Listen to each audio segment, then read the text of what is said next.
Hi friends, ഓണത്തിന് വളരെ easy ആയിട്ട് എങ്ങനെ ഒരു ചെറുനാരങ്ങ അച്ചാർ ഉണ്ടാക്കാമെന്ന് നോക്കാം. അതിനായിട്ട് ഞാനിവിടെ എടുത്തിരിക്കുന്നത് 1 കിലോ ചെറുനാരങ്ങയാണ്. നന്നായിട്ട് കഴുകി ഒരു നാരങ്ങയെ 4ആയിട്ട് മുറിച്ചെടുത്തിട്ടുണ്ട്. ആദ്യമായി നമുക്കിതിലേക്ക് ചേർത്ത് കൊടുക്കേണ്ടത് ഉപ്പാണ്.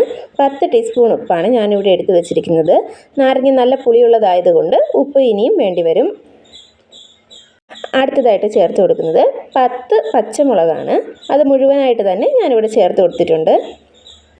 ഇനി ഇതിലേക്ക് 1 കുടം വെളുത്തുള്ളിയാണ് ചേർത്ത് കൊടുത്തിരിക്കുന്നത്.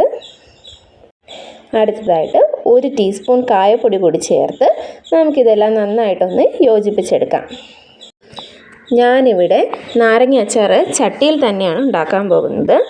നിങ്ങൾക്ക് വേണമെങ്കിൽ ഇത് കുക്കറിൽ ഉണ്ടാക്കാവുന്നതുമാണ്. ഞാനിവിടെ ഒരു 1/4 കപ്പ് വെള്ളം കൂടി ചേർത്ത് കൊടുത്തതിന് ശേഷം അടച്ചു വെച്ച് വേവിച്ചെടുക്കുന്നുണ്ട്.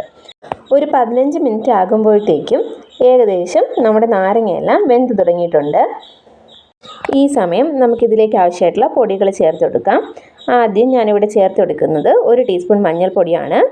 1.5 ടേബിൾ സ്പൂൺ മുളക് പൊടിയും കൂടി ചേർത്ത് കൊടുക്കുന്നുണ്ട്. ഇതിലേക്ക് അടുത്തതായിട്ട് ചേർത്ത് കൊടുക്കുന്നത് 1/4 ടീസ്പൂൺ ഉലുവാപ്പൊടിയാണ്. അതുകൂടി നമുക്കിതിലേക്ക് ചേർത്തതിന് ശേഷം നന്നായിട്ടൊന്ന് ഇളക്കിയെടുക്കാം. ഇതിപ്പോൾ നല്ല ഫ്ലോയി ആയിട്ടുള്ളൊരു കൺസിസ്റ്റൻസിയിലാണുള്ളത്. നല്ല വാട്ടറി ആയിട്ട് തന്നെയാണ് ഉള്ളത്. നമുക്ക് ഇത് നന്നായിട്ടൊന്ന് വറ്റിച്ചെടുക്കേണ്ടതായിട്ടുണ്ട്. ഈ സ്റ്റേജിൽ നമുക്കിതിൻ്റെ ഉപ്പൊന്ന് ചെക്ക് ചെയ്യാം. ഉപ്പ് ആവശ്യമാണെങ്കിൽ കുറച്ചുകൂടി ചേർത്ത് കൊടുക്കണം. ഞാനിവിടെ കുറച്ച് ഉപ്പ് കൂടി ചേർക്കുന്നുണ്ട്. 1 ടീസ്പൂൺ അളവിലാണ് ഞാനിവിടെ ഉപ്പ് ചേർത്തിരിക്കുന്നത്. അടച്ചു വെച്ച് ഒന്നും കൂടി നമുക്കൊന്ന് വറ്റിച്ചെടുക്കാം. ഇപ്പോൾ നമ്മുടെ നാരങ്ങ അച്ചാർ ഇവിടെ നന്നായിട്ടൊന്ന് കുറുകി കിട്ടിയിട്ടുണ്ട്.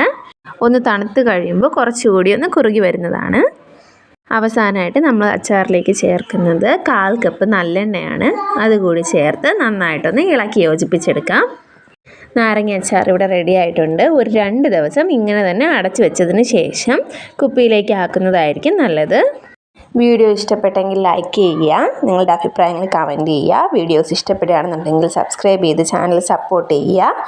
താങ്ക്